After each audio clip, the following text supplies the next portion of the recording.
Welcome back to El Canal. This is Dueling Wave with another sick video. Bangers on bangers on bangers. We don't stop. The Genesis content must keep flowing from the gates of heaven. Ether's heaven. Draw your last pathetic card so I can end this, Yugi.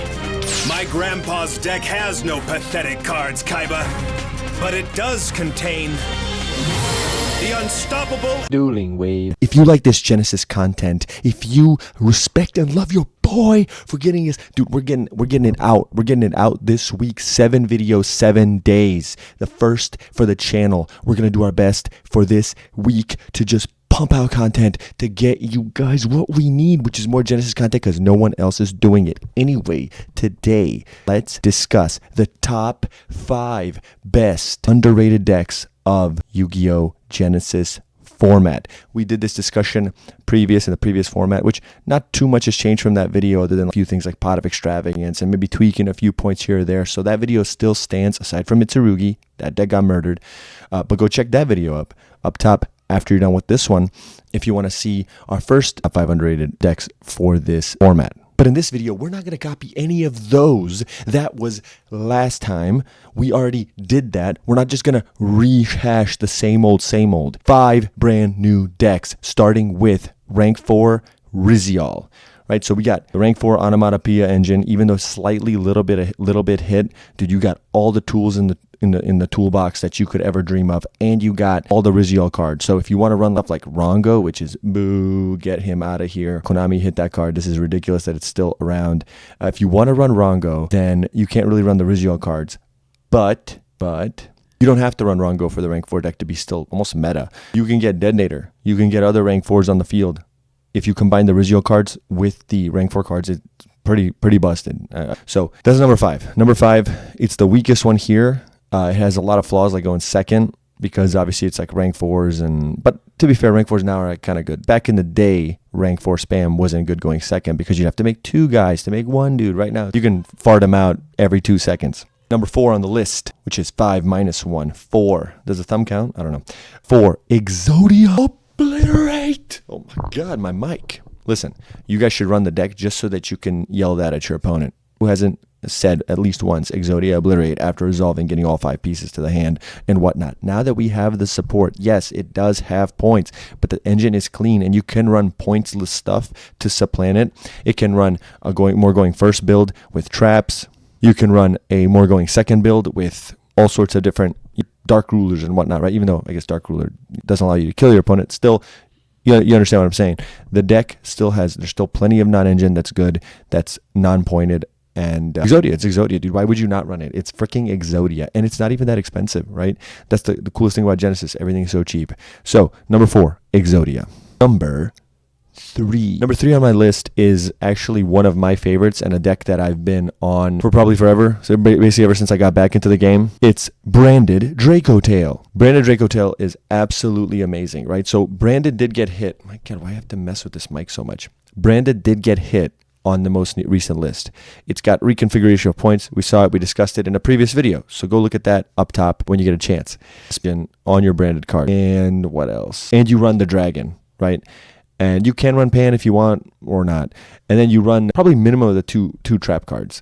If you guys want to see this build, let me know and I can make a deck profile. So if that's something you'd be interested in, comment down below. But you combine these 2 sick fusion engines and it essentially gives you 3 more copies of a branded fusion, right? So you can fuse things that are dead in your hand, right? It's way better than running like a poly or something nonsensical like that. You can fuse more things because the Draco Tail cards require a Draco Tail and a card in the hand. You can pitch one of the Draco Tails from deck, get another one from hand. Any of the cards that you're running, Bricky Albaz, a Bricky Cartesia, a Bricky anything, it can help also set up your grave because if you resolve Rehu and get an Albaz in grave, you can then special Cartesia and then you can normal Aluber and all of a sudden you're playing around Effect Veilers, all sorts of other cards that have targeting negation, right? So the Draco Tail cards are crazy.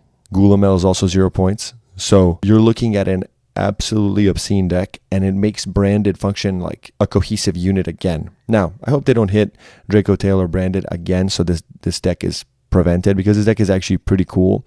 But Branded Draco Tail, Branded's still here. You have to be skilled to play this deck. You have to know how to resource manage. So if you just like to vomit out cards and not really resource manage, don't play this deck, because one Albion does hurt significantly.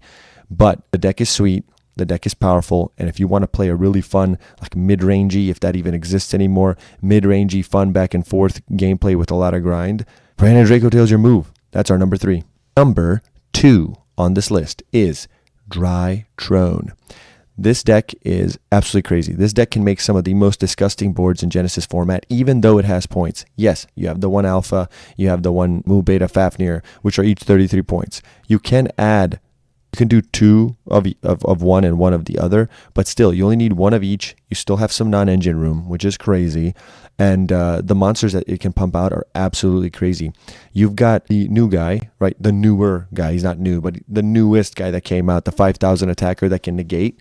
This card is absolutely insane. It's 2 negates, plus if you compare it with the continuous trap, if your opponent removes it from the field, you can summon it again, you can negate again.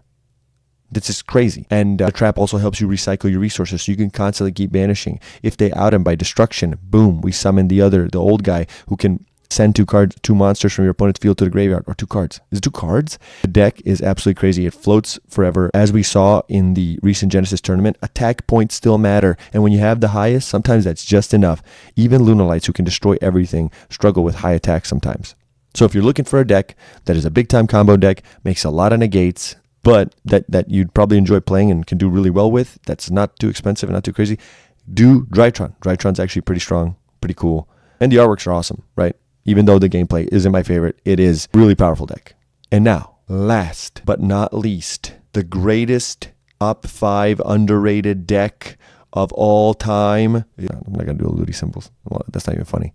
Top 5 greatest, the most underrated, the best underrated deck of Genesis Yu-Gi-Oh! Is, drumroll please, is Voiceless Voice Regenesis. So, Voiceless Voice Regenesis, as per the recent results, we have the proof. Go watch the last tourney video we dropped yesterday. Voiceless Voice Regenesis took it in our Discord tourney. It was absolutely crazy. The deck performed unbelievably. The advantage that it can do, the advantage that it can accrue is amazing. The negates that it can put up 2 negates plus a board that just feels impregnable. It has unbelievable floating. It has you can stop summons. You can pop your opponent's cards. It makes literally some of the craziest boards in Genesis. And it can actually go second because the Regenesis cards are such big bunguses that, like, here's a big 2,500 from the deck that can do a bunch of stuff. That's not going to be really power creeped, right? So if you're looking for maybe one of the best decks of the format that no one's playing, right? That I know that Runic Typhoon, that Archmage is good, that Odeon is going to be crazy. This deck is as good as any of those, might be better than all of them, especially now that we don't have a dimensional barrier or anything that can really stop rituals.